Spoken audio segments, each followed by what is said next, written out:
Swag.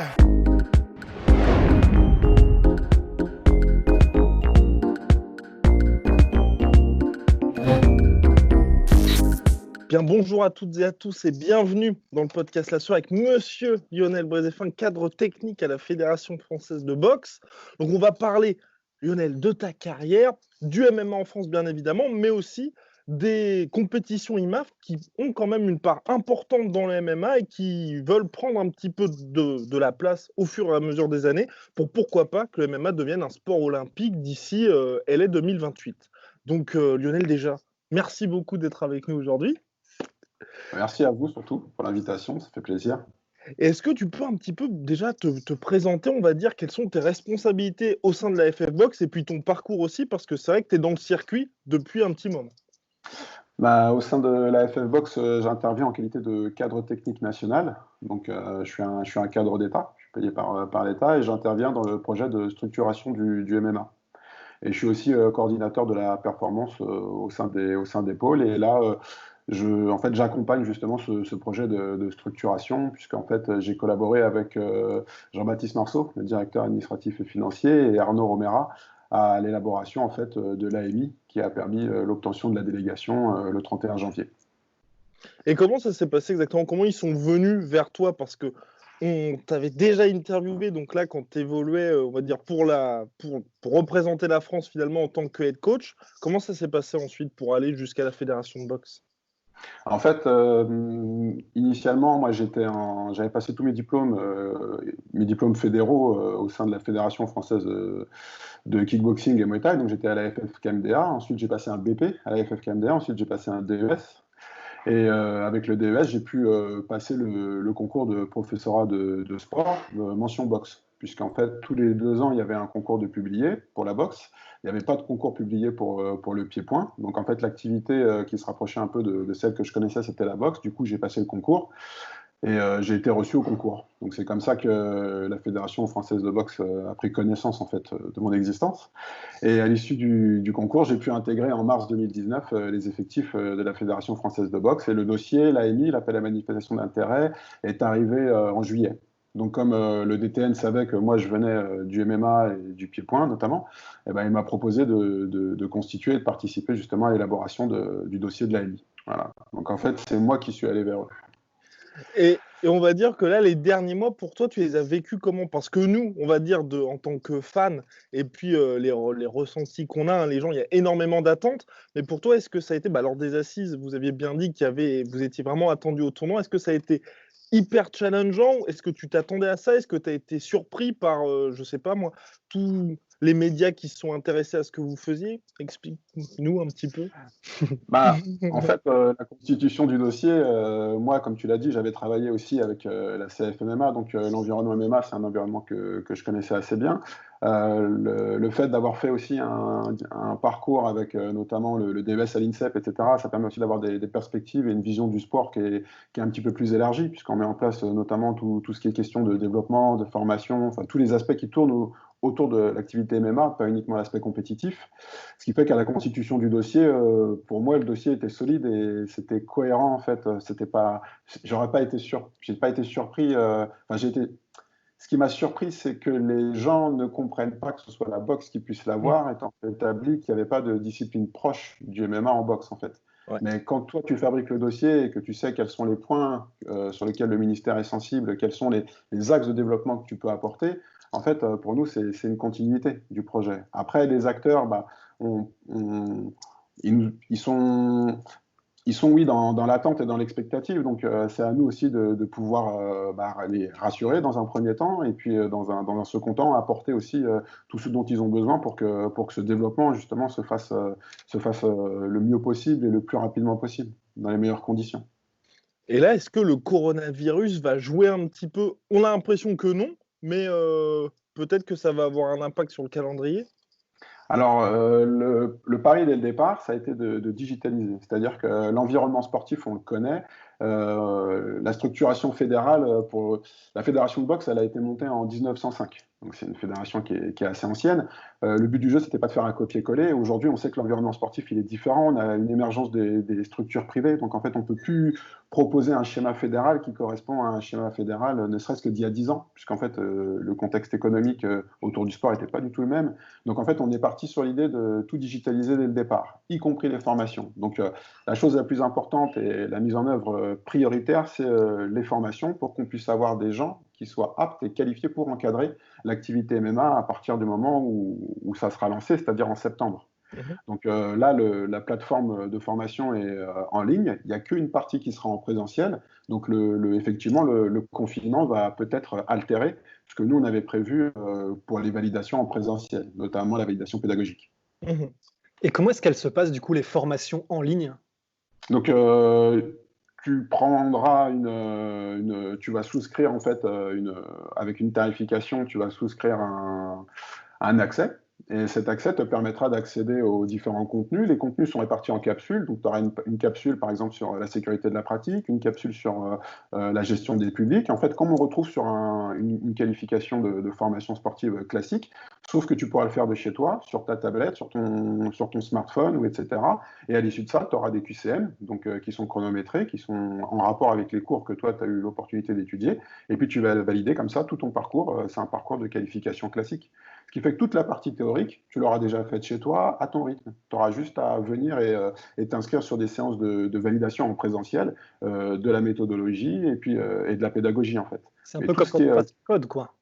Bah, moi, ça fait longtemps que j'ai passé le code. Je pense qu'à l'époque, il y avait encore des chevaux et tout ça, tu vois, Ouais, des voitures à vapeur. Mais ouais, je pense que c'est comme c'est un dispositif qu'on retrouve dans l'environnement professionnel. Moi, je viens de l'informatique initialement et je sais qu'on avait des cursus de certification qui étaient faits comme ça. On en retrouve sur des plateformes comme Open Classroom ou des choses comme ça, ou même les MOOC, ce qu'on appelle l'enseignement massif, où tu peux passer des diplômes universitaires de cette manière-là. Nous, on va le faire à une échelle beaucoup plus réduite, parce que ce sera au niveau fédéral. Et l'avantage, c'est que ça permet aussi de déposer un contenu qui sera diffusé pour toute la France. On a tous le même. Donc, qu'on soit ici, que tu sois dans un endroit isolé ou que tu sois loin de la métropole, comme les Outre-mer, le contenu de formation est le même et n'importe qui peut suivre la formation. Si tu es en horaire décalé, c'est pareil. Tu fais ça quand tu peux. Tu fais toute ta validation théorique à ton rythme, en fait. Ouais, c'est vrai que c'est intéressant. Bah, c'est pour le coup, ça ressemble beaucoup au code dans le sens où tu fais toute ta formation théorique d'abord et pour passer le permis ensuite, tu es obligé de le faire évidemment en réel et tu ne peux sinon pas avoir ta formation. Ça, c'est vrai que ça a du sens, hein. Bah, je sais pas, voilà, c'est ça, c'est l'idée. Je savais pas que ça se passait comme ça. Eh ben si, maintenant c'est comme ça. On dit toujours automobile ou on dit voiture? Et normalement, cette formation-là, pour ceux qui exercent déjà, qui sont déjà coachs, ça doit être normalement une simple formalité. Enfin, on va pas avoir un écrémage au niveau de tous les enseignants aujourd'hui. Non, en fait, il y aura des allègements. Après, faut aussi bien comprendre que le MMA est une activité dans son enseignement et sa validation qui est nouvelle. Donc, à l'exception des cursus IMAF qui, eux, formaient spécifiquement sur le MMA, pour un cursus, par exemple, même pancrace, le pancrace n'étant pas exactement du MMA, ou la lutte, grappling, ce n'est pas exactement du MMA. Donc, en fait, il y aura quand même des modules théoriques supplémentaires qui correspondront à tous les gens qui ont déjà soit des diplômes fédéraux, soit des diplômes d'État dans toutes ces disciplines un peu voisines dans lesquelles qu'on utilise. C'est les diplômes que nous, on utilisait de toute manière pour exercer et enseigner le MMA. Et le fait qu'il y ait différents niveaux pour les athlètes, donc ça va être 5 niveaux si j'ai bien compris lors des assises du MMA, avec, tu as bien communiqué là-dessus sur le fait qu'il allait avoir justement, c'était un peu calqué aussi sur l'IMAF, c'est vous allez travailler directement avec eux pour pouvoir permettre à ceux qui évoluent au niveau amateur de justement participer à ces compétitions internationales aussi. C'est aussi l'objectif? Ouais, on est en synergie avec le dispositif mis en place par l'IMAF. On sera sur 4 niveaux. Donc 2 niveaux amateurs et 2 niveaux professionnels. Donc le but du jeu, c'est premier niveau amateur, c'est une classe B qui est introductive. C'est si jamais on veut se tester sur le MMA, donc avec des temps particuliers, des protections particulières. Ensuite, il y a la classe A, et la classe A correspond aux attendus justement de l'IMAF. Donc ça veut dire que les gens qui seront déjà sur du haut niveau en classe A pourront ensuite évoluer sur le circuit IMAF, Open d'Europe ou Championnat du monde. Ensuite, il y a la classe promotionnelle Pro B et ensuite il y aura la classe Pro A. Là, ce qu'on essaye de faire, c'est qu'au niveau des professionnels, on essaye de sécuriser vraiment la pratique pour les professionnels, d'une part, et aussi leur permettre d'avoir un petit peu plus de sécurité et moins de précarité. Ça veut dire qu'on aimerait qu'on ait un vrai statut professionnel, comme on le retrouve au foot, au hand ou dans n'importe quel autre sport avec une ligue pro, et que tu aies une couverture sociale aussi, quoi. C'est-à-dire que tu ne sois pas juste à prendre des bourses et puis au final, pas avoir la protection qui va avec, quoi. Et pour ça, ça va être compliqué à, on va dire, mettre en place au niveau, je sais pas moi, des assurances, parce que tu avais parlé de ça justement, la fédération est directement travailler avec les assureurs. On sait Oui. que même aux États-Unis, c'est un énorme problème pour les athlètes. Est-ce que là, vous, c'est vraiment un point hyper important de réussir à ce que les athlètes aient une sécurité pour eux, parce qu'ils peuvent avoir des blessures hyper traumatisantes? Bien sûr, c'est une de nos préoccupations. C'est ce qui explique le soin qu'on apporte comme ça, même si c'est parfois perçu comme une volonté de cadrer, couper les cheveux en quatre, etc. C'est pas du tout la démarche. La démarche, c'est que on pense à ce qui peut arriver de pire. C'est-à-dire, bon, bah, si jamais j'ai un athlète, si jamais il se passe ça, comment on fait, comment on peut réagir, comment on peut éviter que ça arrive, en fait. Donc, pour pas que ça arrive, eh ben, on met en place tout un dispositif en amont pour pas qu'on soit gêné. On est déjà en discussion avec avec un assureur au sein de la fédération. Donc, on a eu un entretien notamment la semaine dernière. On a déjà eu des propositions tarifaires qui restent cohérentes, mais sur lesquelles on va encore continuer de travailler. Et les conditions tarifaires sont liées à la perception que l'assureur a aussi de l'activité. Donc, c'est-à-dire que nous, maintenant, on doit le rassurer avec des statistiques, proposer un ensemble de statistiques sur un panel assez long, parce que l'assureur, lui, pour lui, c'est tout nouveau. Donc, il ne peut pas déterminer quelle est finalement la dangerosité de l'activité. Donc, là-dessus, on travaille aussi avec d'autres organisations et des grandes organisations qui peuvent mettre à notre disposition une base de données statistiques. On travaille avec l'IMAF. J'ai contacté aussi Ludovic Boulevin de la BMAF en Belgique pour savoir si eux, comme ils étaient dans une situation similaire il y a encore quelques années, s'ils avaient aussi eu cette problématique et s'ils avaient éventuellement des statistiques à nous transmettre. Et c'est ça qui va faire évoluer le prix de la licence. Après, bien sûr, on aura une licence professionnelle qui sera plus chère que celle qu'on attend en amateur. C'est lié au risque lié. Ouais. Mais il faut savoir qu'en boxe, la licence, elle couvre aussi le boxeur quand il part à l'étranger. D'accord. Donc ça veut dire que nous, ce qu'on espère, enfin, ce qui serait agréable, c'est que si tu pars demain faire ton combat en Biélorussie, que tu sois quand même couvert par ta licence et par l'assurance qui est rattachée parce que tu exerces en qualité de professionnel. Donc ça, on sait aussi que l'environnement du MMA en France, il s'est structuré de manière comme ça, un petit peu en parallèle du mouvement sportif, et que la perception de la licence, elle n'est pas toujours claire. On pense que c'est un moyen pour la fédération de percevoir de l'argent ou des choses comme ça, mais à cette licence, il y a énormément de choses qui sont attachées. Donc, tu as ton assurance notamment, tu as le fait de pouvoir passer tes grades ou pouvoir aller en formation. Enfin, il y a tout un ensemble de services, entre guillemets, qui sont rattachés à l'assurance. L'assurance, c'est pas uniquement prendre de l'argent pour prendre de l'argent, en fait. À l'intérieur, on a aussi le prix des locaux, le prix des ressources qui vont travailler, le prix de l'assurance. En fait, il y a beaucoup de choses qui se greffent autour de la licence, mais majoritairement, c'est vrai que tu as raison, c'est l'assurance. Et comment est-ce que ça se passe exactement ce genre de choses? Parce qu'on sait qu'il y a généralement tout ce qui se passe en Amérique du Nord, qui est généralement un petit peu le Far West, et ce qui se passe plutôt dans les pays de l'Est, où c'est beaucoup plus cadré et ils ont déjà une certaine expérience de ce genre de choses. Comment est-ce qu'ils s'organisent dans les pays de l'Est pour tout ce qui est licence, pour tout ce qui est ce que ça couvre, sécurité de l'athlète, etc. Et est-ce que vous vous en êtes inspiré? Alors, on ne s'est pas inspiré de systèmes autres que le nôtre. Enfin, autre que le nôtre, c'est pas très joli, mais on ne s'est pas inspiré d'autres systèmes que le système français, parce que le système français, et ça c'est pareil, parfois c'est pas forcément bien perçu ou bien interprété, mais on a un cadre juridique, entre guillemets, ou on a un cadre institutionnel qui est établi depuis maintenant très longtemps et auquel nous, on ne peut pas déroger. Donc ça veut dire que la délégation, c'est une délégation de pouvoir du ministère accordée pour l'encadrement de la discipline, et cette délégation, elle est dans... On attend beaucoup de choses de la fédération. Donc nous, on ne peut pas déroger. Donc s'inspirer du modèle américain, ça n'aurait pas de sens, puisqu'en fait, ici, c'est complètement différent. Et s'inspirer de ce qu'on trouve dans un autre pays européen, même européen proche, type ne serait-ce que Belgique ou plus Angleterre, mais ne serait-ce que Belgique ou Allemagne, en fait, c'est pareil, ça n'aurait pas de... On ne pourrait pas le transposer. Donc en fait, on est obligé d'avoir certaines préconisations au niveau de l'assurance, au niveau des diplômes, pour qu'on puisse avoir les diplômes d'État aussi, c'est pareil, c'est tout un cheminement qui est très cadré, et on nous demande énormément d'informations pour pouvoir parvenir à cela, en fait. Et donc, Lionel, toi, tu avais été donc, au championnat du monde amateur. On voit bien que les pays de l'Est, justement, dominent parce qu'ils sont soutenus financièrement, entre guillemets, par, ils ont un statut par les fédérations qui sont mises en place.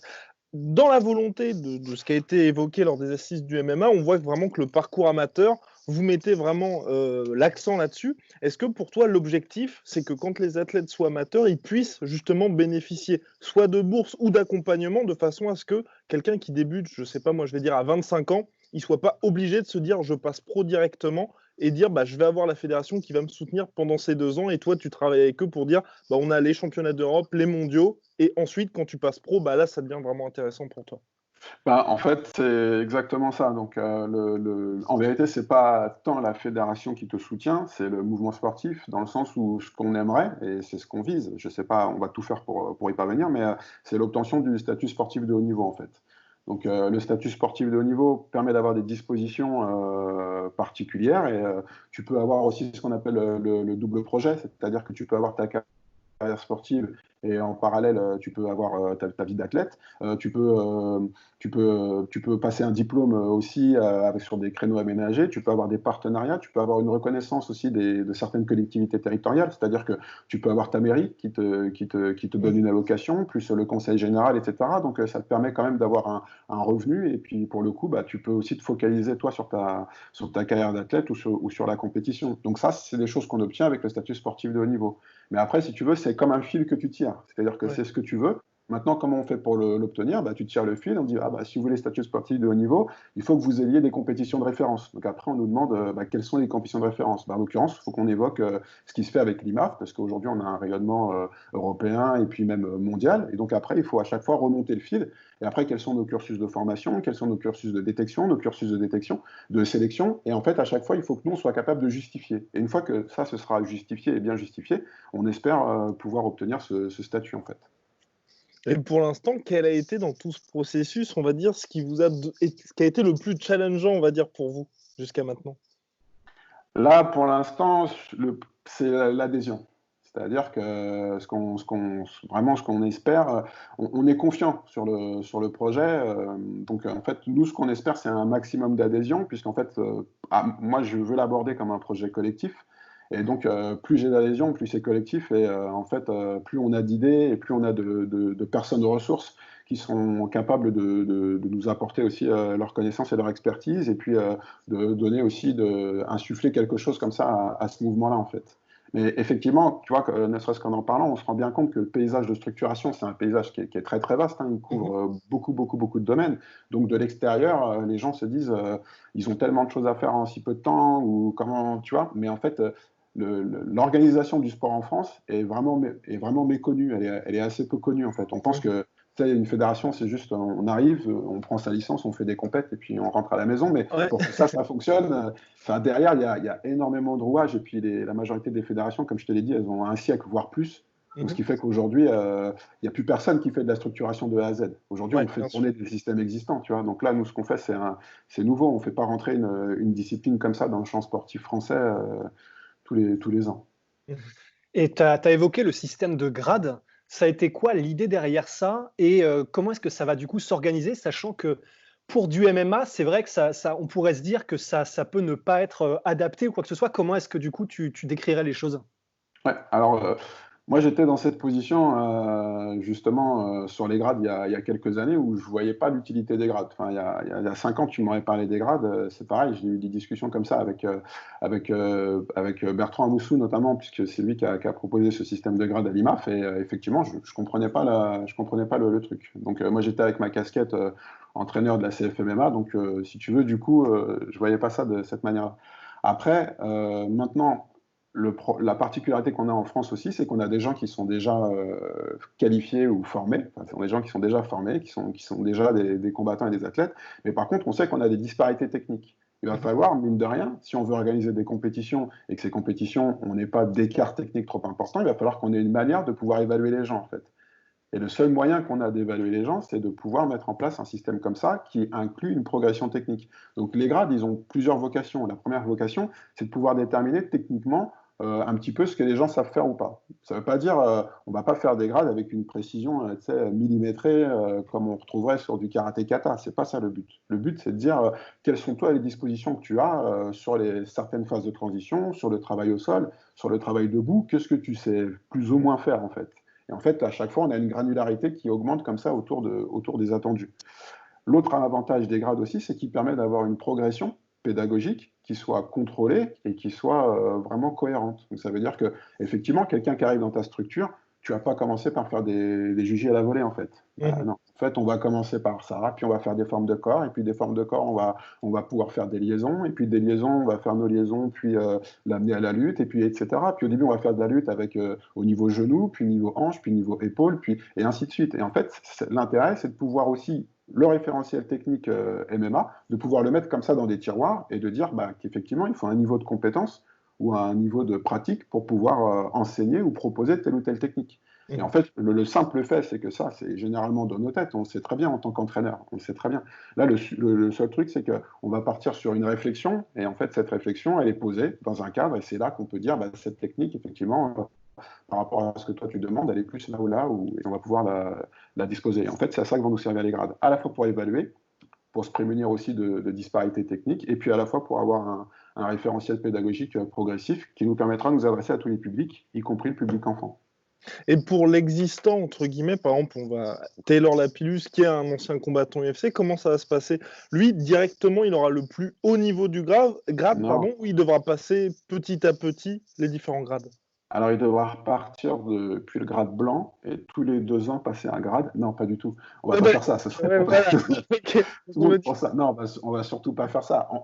C'est ce qu'on avait dit dans le webinar. En fait, on sait qu'on a des gens qui sont déjà techniquement, ils sont déjà techniquement aboutis et formés. Je veux dire, on n'a pas de problème avec ça. Ça va surtout s'adresser aux néo-pratiquants. C'est-à-dire aujourd'hui, tu commences le MMA en 2021. Là, c'est sûr que tu vas repartir avec une qualification puisque tu pars de zéro.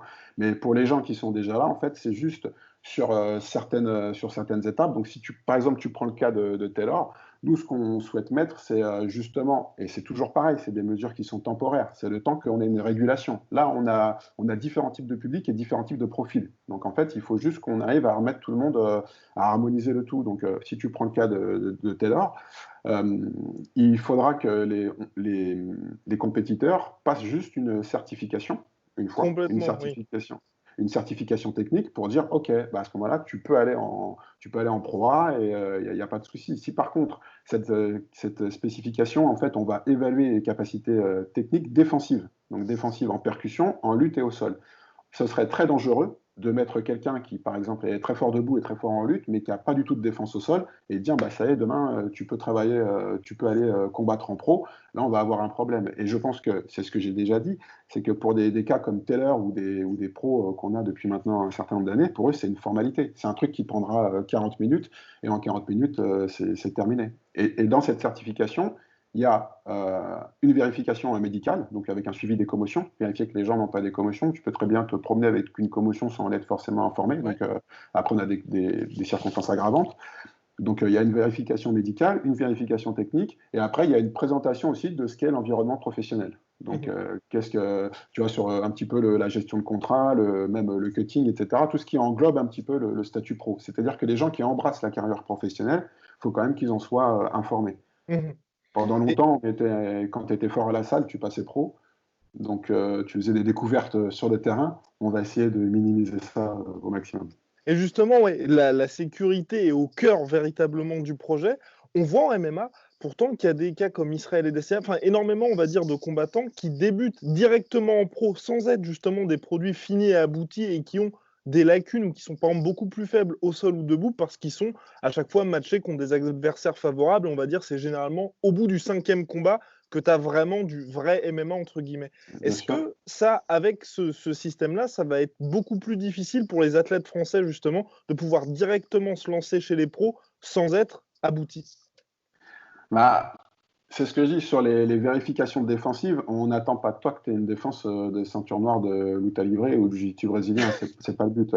Le but, c'est que tu aies au moins des postures défensives. Quand je pense à ça, moi, ce qui m'intrigue et ce sur quoi je réclame un petit peu de vigilance, c'est sur, entre guillemets, tu as fait une très très grande ou une très très belle carrière dans une discipline et tu dis, tiens, j'aimerais bien faire du MMA. Et en fait, du jour au lendemain, tu fais du MMA. Donc je sais qu'il y a des athlètes qui sont très consciencieux et qui vont vraiment s'appliquer à se dire, ah ouais, mais il y a du sol, Donc les types vont se mettre à faire du sol, hein, ça s'est vu très, très récemment, et c'est une excellente démarche, et c'est parce que ce sont aussi des professionnels, mais je ne peux pas certifier que tout le monde aura cette démarche-là.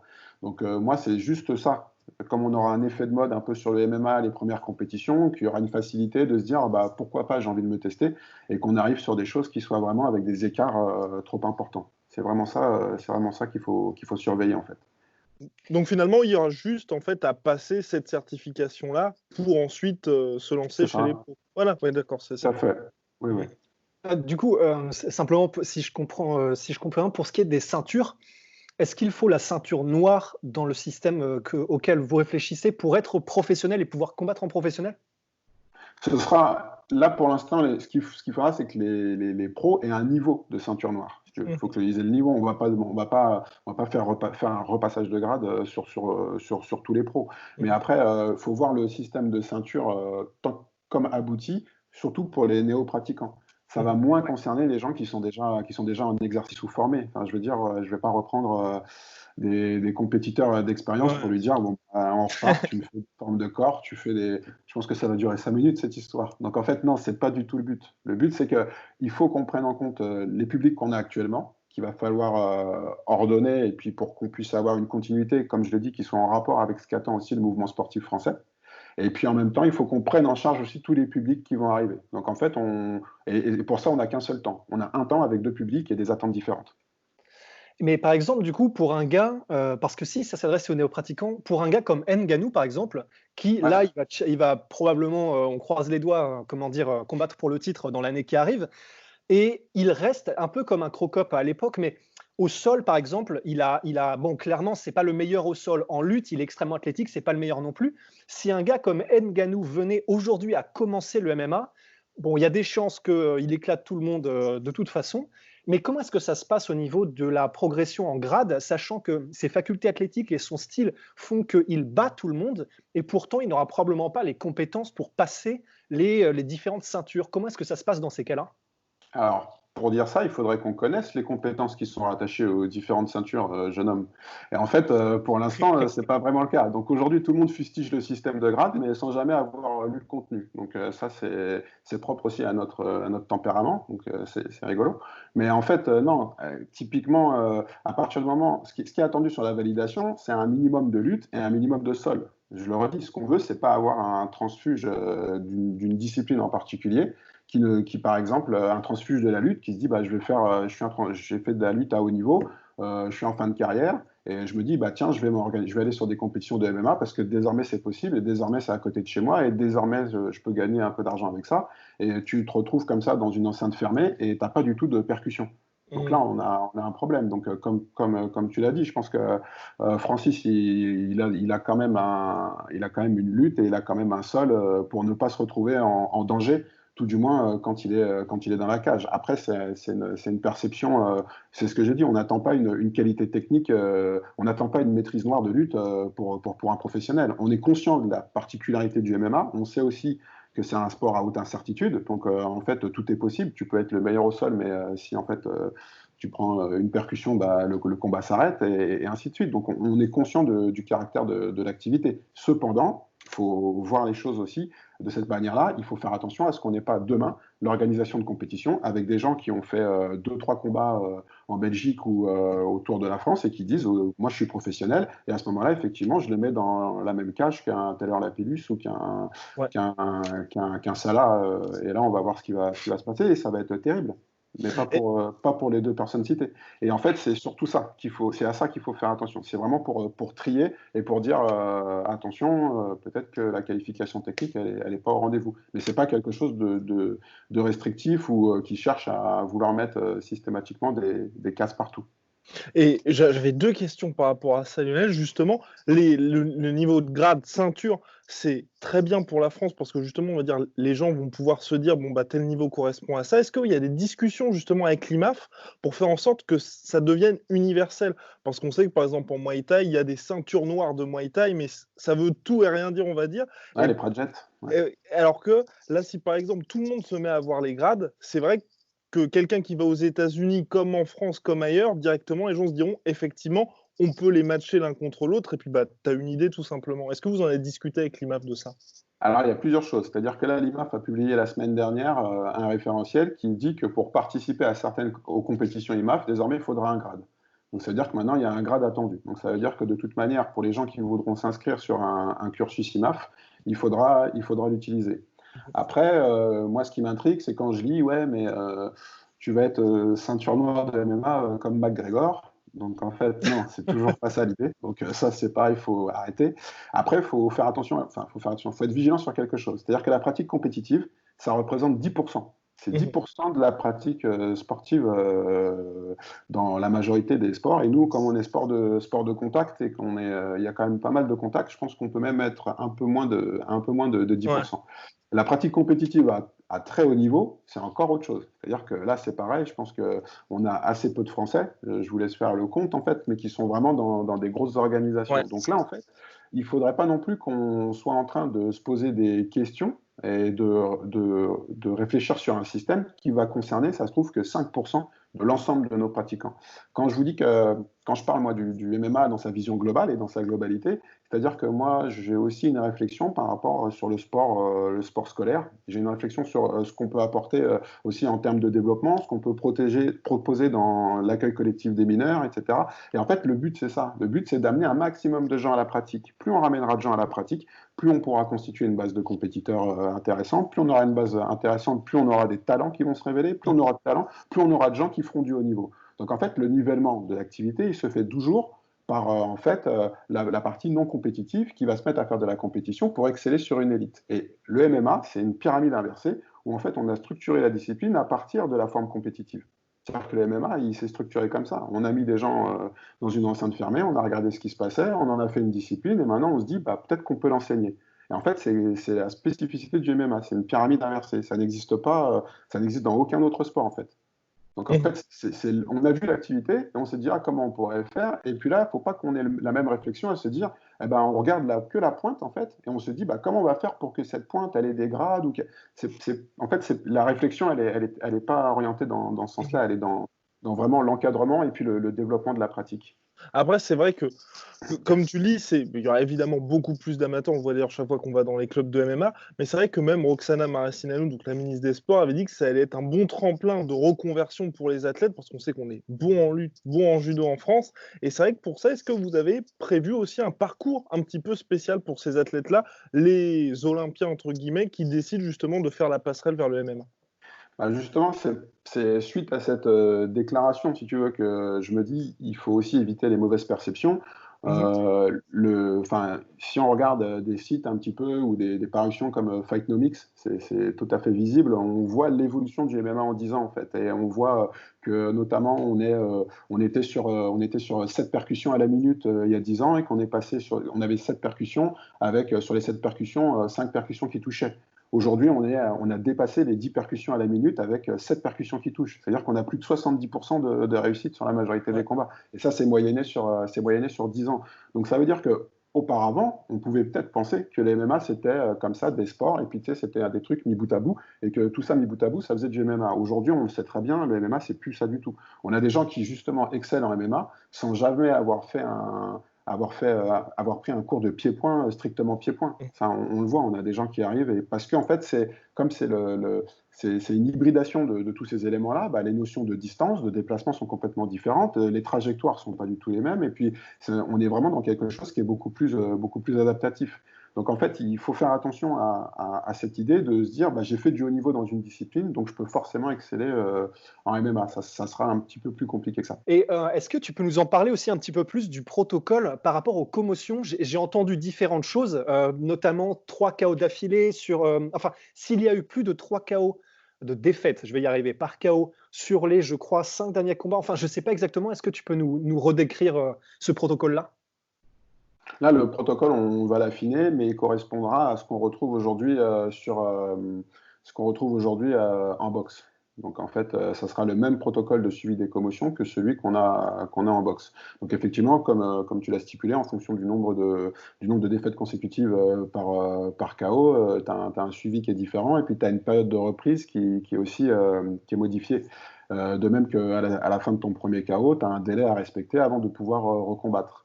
La direction des sports travaille sur ce qu'on appelle le P2SC, qui est le portail de suivi des commotions, et c'est un portail interfédéral. Ça veut dire que toutes les fédérations vont pouvoir renseigner et dire que cet athlète, le délégué officiel de la compétition, dira que cet athlète a pris un KO sur cette compétition-là. Ça veut dire que si l'athlète venait à vouloir s'inscrire sur une autre compétition, eh ben, en fait, il y aurait un marqueur qui dirait attention, ton délai, il te reste encore 15 jours de récupération, 15 jours de repos, tu ne peux pas forcément aller sur cette compétition-là. Donc ça veut dire que nous, on va s'intercaler aussi sur ce protocole de suivi des commotions, de sorte à avoir quelque chose d'assez fin, et on est sur quelque chose qui correspond déjà aux standards de sécurité de la boxe.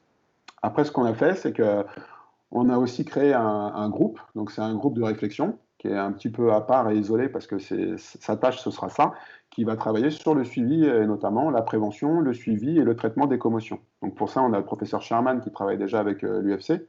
On a aussi Louis Solal Gibouin, qui est un docteur en neurosciences à l'université de Constance en Allemagne.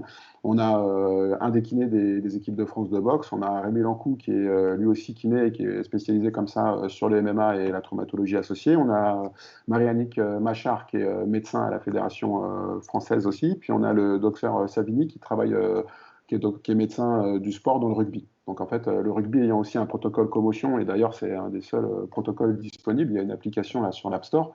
Donc en fait, eux, ils ont déjà tout un travail et une considération médicale et scientifique autour des commotions. Donc en fait, on s'est entouré d'un groupe médical spécialement dédié à cette question-là en fait.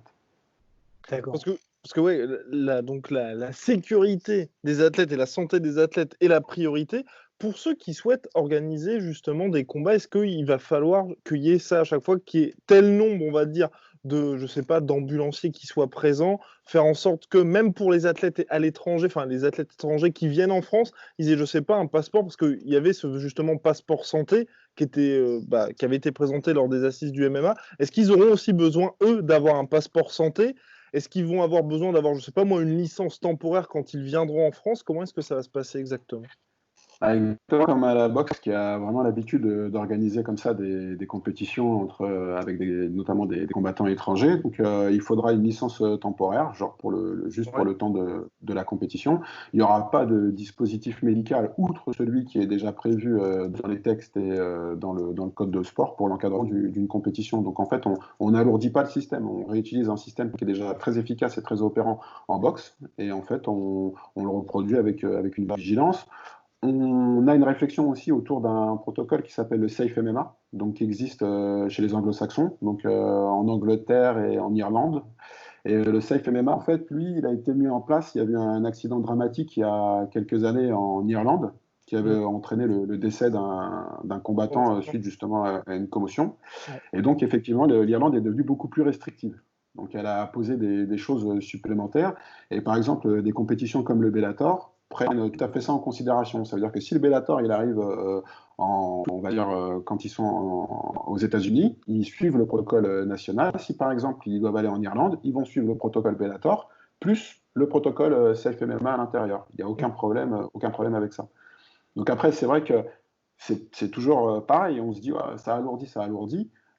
Faut savoir que le Safe MMA, en fait, tel qu'il est mis en place, si jamais tu fais une commotion plutôt sévère, ils ont quand même la possibilité de te mettre dans un coma artificiel pour limiter justement la dégradation cérébrale et pouvoir te transporter en sécurité dans un établissement qui sera à même de pouvoir faire la prise en charge, etc. Enfin, il y a une vraie prise en charge très très importante. Donc en fait, ça ne peut être que bénéfique pour la compétition et pour les combattants en fait. C'est transparent pour eux et ça peut être que bénéfique. Après, comme on le dit, le but c'est pas d'alourdir. On a un protocole qui là répond déjà à des normes de sécurité très strictes et qui est très efficace. Maintenant, si on peut l'améliorer et si ça s'avère utile, on le fera sans hésiter. Sans bien sûr que ça porte préjudice aux organisateurs. Après, bien sûr, enfin, la santé des athlètes, c'est quand même hyper important. Tu as brièvement parlé du weight cutting. Est-ce que pour toi, nous, on sait que c'est dramatique pour beaucoup, le fait d'être obligé à chaque fois de combattre 10 voire 15 kilos en dessous de son poids de forme. Est-ce que vous avez prévu quelque chose par rapport à ça? Ou par exemple, le niveau amateur, comme on va dire IMAF, on sait aujourd'hui que justement, il y a des pesées qui sont quasi quotidiennes au moment des compétitions, donc ils ne peuvent pas faire le yo-yo. Est-ce que même pour le niveau professionnel, le but, c'est d'éradiquer un peu cette pratique-là? Là, c'est pareil, ça. En fait, la fédération, enfin, la manière dont on travaille, là, c'est qu'on fait on fait de la consultation. C'est pour ça qu'on a créé les ateliers. C'est-à-dire que les gens ont déposé une candidature, ils sont répartis par région, et en fait, on envoie comme ça à toutes les régions des documents pour recueillir aussi des informations par rapport à ça. On a identifié des gens qui sont dans les ateliers rattachés à la fonction médicale, et ça fait partie des questions qui vont leur être proposées la semaine prochaine. Donc, en fait, quelle est leur perception sur le cutting? On va faire la même chose au niveau des entraîneurs. Et puis, nous, on a notre position, mais on va aussi recueillir les propositions de terrain, et puis on va comme ça élaborer quelque chose par rapport à ça. La spécificité de l'IMAF, c'est qu'effectivement, comme tu es en mode tournoi, tu es forcément t'es pesé tous les matins Ouais. avec une tolérance de quelques pourcents qui augmente jour après jour. Donc, eux, c'est cette spécificité-là qui fait qu'effectivement, pour aller sur une compétition IMAF, il vaut mieux que tu sois très très proche de ton poids de combat parce que tu ne pourras pas te permettre de faire le yo-yo. Ouais. Et pour tout ce qui est lié au dopage, là aussi, est-ce que vous avez prévu quelque chose? Parce qu'en MMA, on sait que là aussi, ça peut de temps en temps être le Far West. Est-ce que ça va être cadré toute cette question-là aussi? Bien sûr, en fait, c'est toujours pareil, c'est cadré par la FLD. Donc, comme on FLD, disait, ouais. voilà, on a un cadre réglementaire, donc l'Agence française de lutte contre le dopage. Et la FLD, en fait, elle est toute puissante. C'est-à-dire que même, peu Complètement. importe ce que nous on propose, de toute manière, la FLD a ses propres protocoles, etc. Donc en fait, nous, on est tout à fait en adéquation avec la politique et les mesures prises par la FLD. On était en réunion avec eux la semaine dernière.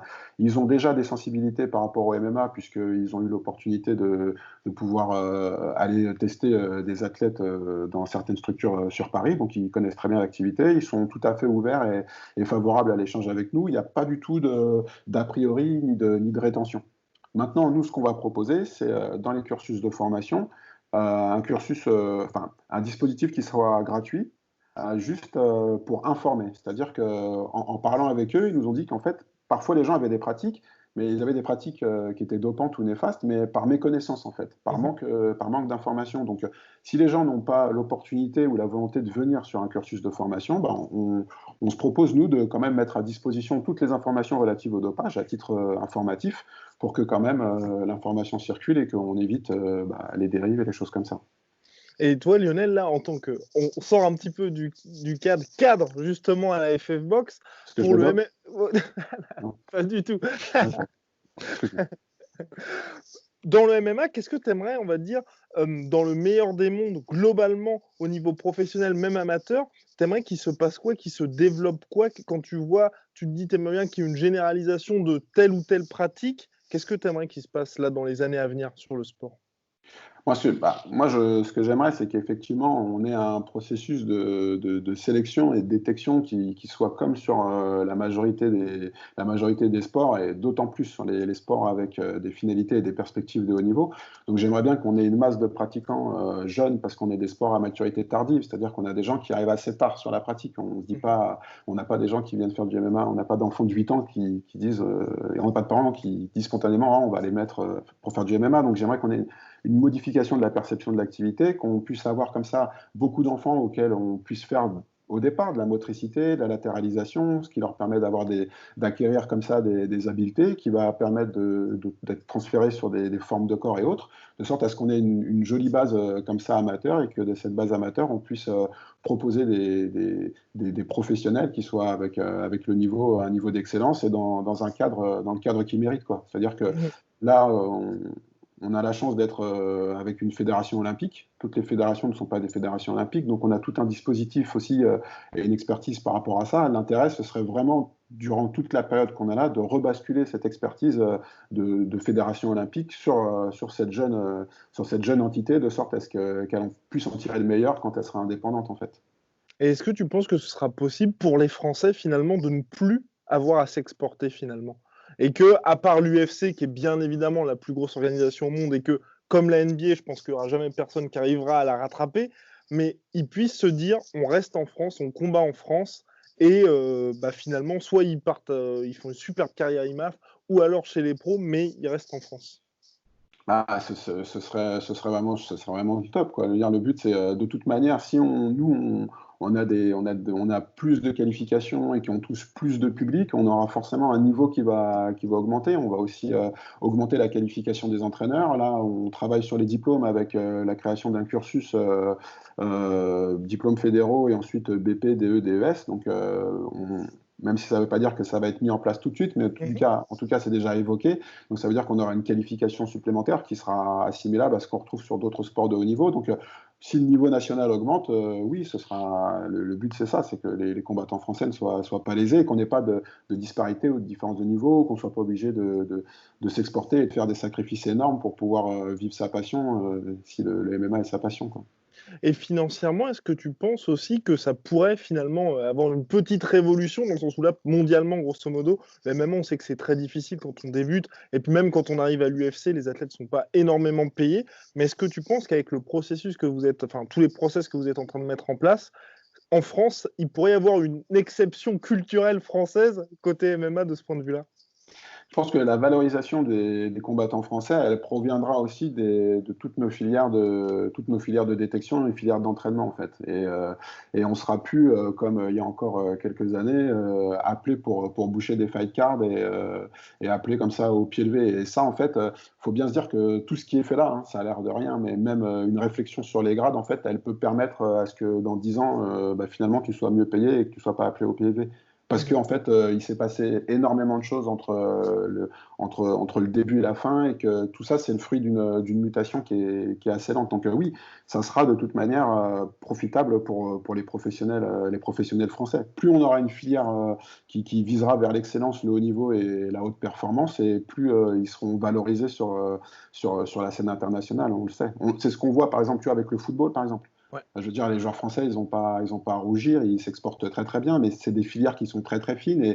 Et si déjà là, on considère que c'est coupé et segmenté, je vous invite à regarder ce que fait la Fédération de football. Et là, vous allez voir qu'ils ont encore plus coupé les cheveux en quatre. Si on regarde ce que fait la Fédération de hand, enfin, je veux dire, le système de détection en hand, c'est une énorme machine nationale, mais qui est très très précise, qui est très précise. Ça veut dire que si tu n'es pas dans ce cadre-là, par contre, ça y est, tu rates le coche. Mais après, ils ont un niveau d'excellence qui est reconnu mondialement. Enfin, on ne devient pas non plus multiple champion du monde et multiple champion olympique comme ça. Les joueurs français s'exportent très bien, notamment en Allemagne, etc. Donc, nous, le but, c'est pas d'arriver demain à ça. C'est pas le but. Mais c'est quand même d'initier une démarche qui nous amènera à avoir, nous aussi, un système qui puisse nous amener comme ça sur de la performance, voire de la haute performance. C'est le but. Et tu dis, le but, c'est d'arriver là. Tu vois à peu près, on va dire temporellement, quand tout sera parfait, à quel moment? Bah, en fait, moi, j'ai mon idée. C'est-à-dire que moi, mon but, c'est c'est qu'il y ait énormément de choses qui soient, enfin, que ce soit le jour et la nuit, déjà, dans 4 ans. C'est-à-dire qu'on sait qu'il y aura un appel à la fin de l'année, là, pour savoir si la fédération de boxe conserve la délégation. Maintenant, on sait qu'à l'issue d'une période de délégation, c'est-à-dire 4 ans, la fédération de boxe avait envisagé le fait que la fédération de MMA que la discipline de MMA soit indépendante et qu'elle ait sa propre fédération. Ce serait vraiment souhaitable qu'à cette période-là, toutes ces choses-là soient déjà mises en place, bien entendu, et qu'on commence déjà à en tirer les premiers bénéfices. Ça, c'est le but. Après, comme je le dis, on est vraiment, vraiment, vraiment tributaire de l'adhésion. C'est-à-dire que plus il y a d'adhésion, plus ça va vite. Si par contre on n'a pas forcément d'adhésion, si les gens tardent à venir, ou si vraiment on focalise vraiment sur des points, tu vois, je sais que les grades, ça cristallise beaucoup, tu vois, mais comme je te dis, ça cristallise essentiellement les gens issus de la compétition ou actuellement compétiteurs, mais ils sont pas, ils sont tellement peu nombreux qu'en fait, on sait très bien comment ça va se passer. C'est pas une conduite générale, en fait. Donc, plus on aura d'adhésion par rapport à ça, plus on aura d'échanges aussi. Parce qu'en fait, avec de l'échange, c'est quelque chose qui est correctif. Donc, plus on aura d'adhésion, d'échanges, plus on ira vite là-dessus. Et tu dis justement, l'adhésion a été le plus gros challenge pour toi. Et c'est quoi? C'est parce qu'il y a la casquette Fédération Boxe alors que quand même, Lionel Brézéfin, quand il se présente, on sait tout ce que tu as fait en MMA, on sait pour qui tu as travaillé. Normalement, les gens pourraient avoir confiance et se dire, bah, finalement, ce qu'il veut, c'est le bien pour le sport. Alors non, parce que moi je suis une cacahuète. Donc en fait, non, je suis pas, les gens ne me connaissent pas en fait, et personne, très peu de gens savaient que le dossier, D'accord. enfin que j'avais collaboré sur le dossier. Donc ce qui fait que je me retrouvais dans des conversations où les gens avaient des propos assez rigolos à l'encontre de la Ah oui. Fédération française de boxe, tu vois, en disant ouais, mais ils y connaissent rien, etc. Je dis bah si quand même, Je c'est un suis peu ce là. qu'on fait, c'est un peu ce qu'on fait sur le dossier et tout. Donc non, et encore, je parle encore là avec des entraîneurs ou avec des amis qui ne savent pas que j'étais forcément sur le dossier. Donc D'accord. c'est vrai que ça a été mal perçu parce que l'AMI, c'est la même chose. Enfin, il y a un déficit de communication. Personne ne sait ce qu'est l'AMI en fait. Tout le monde dira il y a eu un AMI, mais en fait personne ne sait. L'AMI, c'est un cahier des charges. Et dans ce cahier des charges, c'est qu'est-ce que vous prévoyez pour le suivi socio-professionnel des sportifs? Qu'est-ce que vous prévoyez sur la sécurité? Qu'est-ce que vous prévoyez sur les filières de sélection, sur les filières diplômantes, etc. Donc en fait, tout ce qu'on est en train de mettre en place, c'est ce qui a déjà été écrit dans l'AMI. C'est-à-dire que c'est une réflexion qui n'a pas commencé le 31 janvier, c'est une réflexion qui a été initiée l'année dernière et que là, on a l'opportunité de pouvoir mettre en œuvre.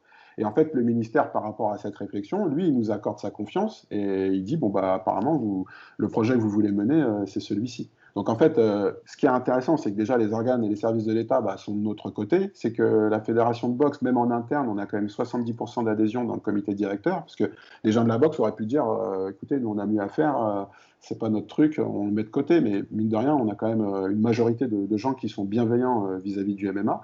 Maintenant, c'est plus des acteurs du MMA. En fait, il faudrait qu'on ait encore plus d'adhésion par rapport à ça, en fait. Et Mhm. j'espère qu'on y arrivera, je le souhaite. Et d'ailleurs, ce sont quoi vos principaux freins? Là où vous en êtes en ce moment, c'est temporellement évidemment parce qu'il y a un certain cahier des charges dans un certain temps, à respecter. Est-ce que c'est d'autres fédérations qui essaient quels sont les principaux freins que vous avez là pour l'instant et qui vous empêchent de faire ce que vous voudriez faire et aussi bien que vous voudriez le faire? Eh ben, en fait, pour l'instant, on fait exactement ce qu'on veut faire et comme on souhaite le faire. On n'a pas de frein particulier. C'est-à-dire OK. que, si tu veux, le temps fédéral, c'est un temps qui est assez long. C'est-à-dire Mmh. qu'effectivement, on est accompagné par l'Agence nationale du sport sur ce projet, parce que c'est un projet qui a un coût quand même.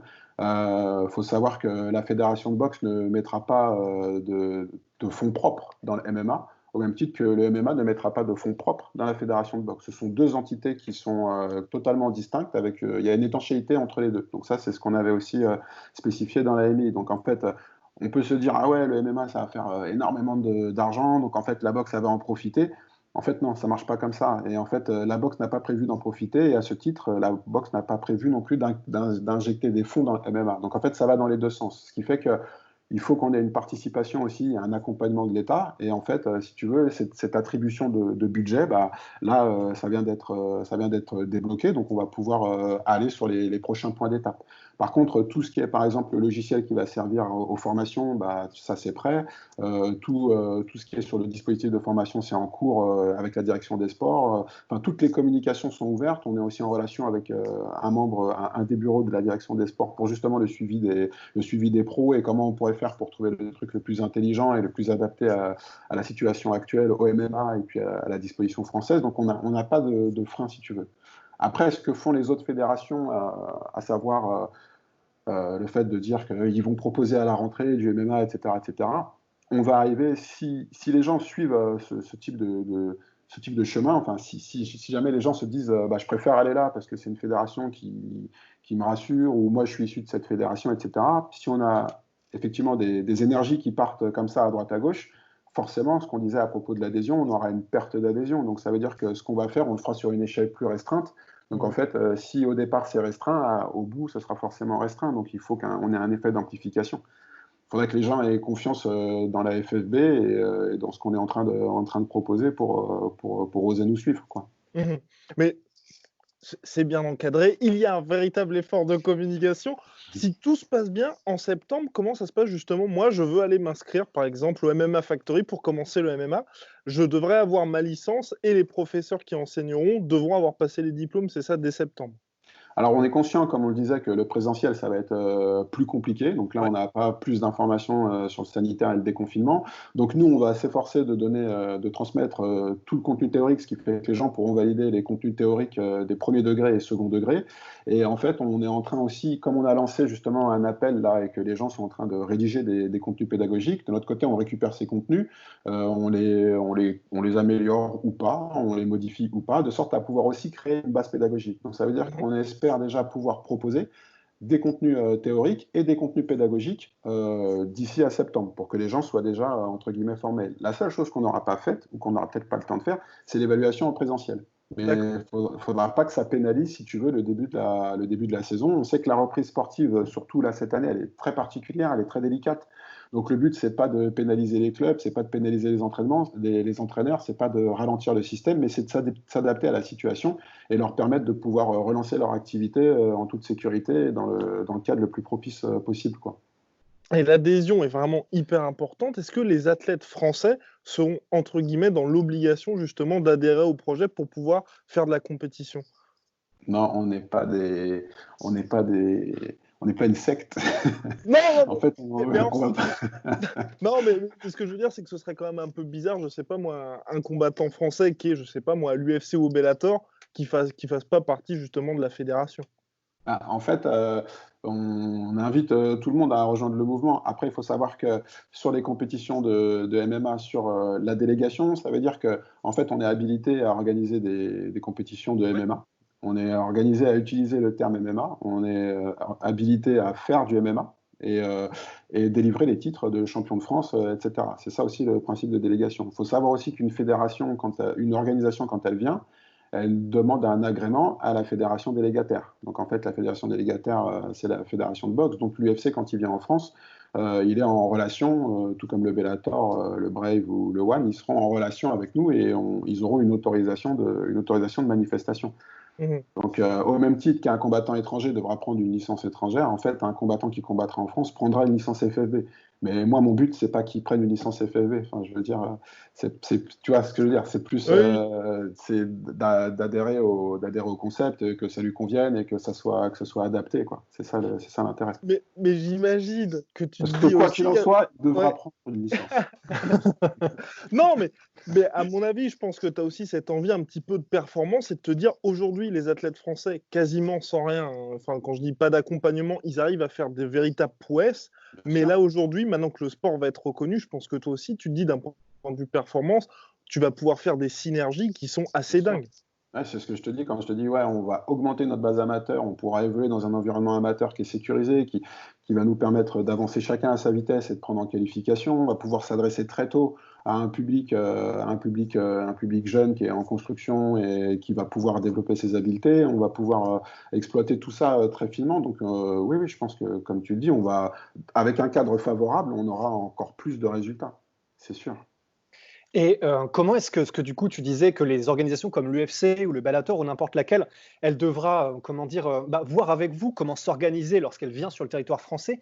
Mais alors là, par contre, j'avoue, enfin, ça doit vraiment pas être évident pour vous, mais comment est-ce que vous allez faire des arbitrages, par exemple, que ce soit pour la question soit du dopage, des pesées ou quoi que ce soit, pour ne pas, enfin, pour permettre à toutes les organisations de venir sur le territoire français sans leur mettre de frein, parce qu'on a aussi besoin qu'elles viennent, parce que ça crée de l'engouement pour les jeunes et tout ce qui s'ensuit. Comment est-ce que vous allez arbitrer pour qu'elles puissent venir, mais bah, si certaines choses sont prévues dans ce que vous avez, de ce que vous avez prévu ou écrit, mais qui ne se transmet pas pour certaines organisations ou ce qu'elles font, comment est-ce que vous allez faire?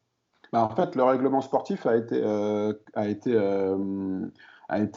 finalisé par Ahmed Korchi. C'est-à-dire que pour l'AMI, j'avais proposé un règlement sportif parce que c'était demandé aussi dans l'appel à manifestation d'intérêt. C'était comment vous allez encadrer la pratique en compétition. Et en fait, j'ai contacté Ahmed Korchi qui est diplômé et référent, qui est diplômé IMAF et qui est arbitre de MMA. Et donc Ahmed a fait une relecture. Donc on a passé plusieurs jours comme ça, on a passé plus d'une semaine comme ça sur la relecture, de sorte à ce qu'on ait un règlement qui soit conforme aussi aux standards du MMA. Donc en fait, on n'est pas du tout en marge, on n'a pas fait un code à la française en se disant, bah tiens, on va rajouter ça, c'est pas du tout ce qu'on a fait, c'est ce que j'entends, mais c'est pas ce qui s'est fait. Et pour preuve, tu vois, c'est Ahmed qui a finalisé le code sportif. Le code sportif a d'ailleurs été envoyé là, par le biais des ateliers aux acteurs aux acteurs médicaux, les organisateurs et organisateurs médicaux et les gens référencés aussi sur arbitrage. Donc eux, ils ont un code sportif qui leur a été envoyé. Ils peuvent mettre des annotations à la marge pour dire ah bah ça peut-être que, et en fait nous renvoyer ensuite le code sportif. Donc si tu veux, j'ai fait un code sportif, donc j'ai fait environ 80% du code, puisque Ahmed a rajouté une couche. Moi je croyais que j'étais génial, mais en fait il m'a montré que non, il manquait 20%. Donc en fait il m'a refait des modifications, et après même avec ce code-là, si tu veux, on le resoumet aux acteurs en fait. Donc, de sorte à ce qu'après, on ait un retour et qu'on soit bien en cohérence. Ce qui m'intéresse, c'est effectivement les retours. Et ce sera après proposé en troisième lecture aux entraîneurs pour avoir comme ça une vision à 360. Donc, ça, c'est le cas.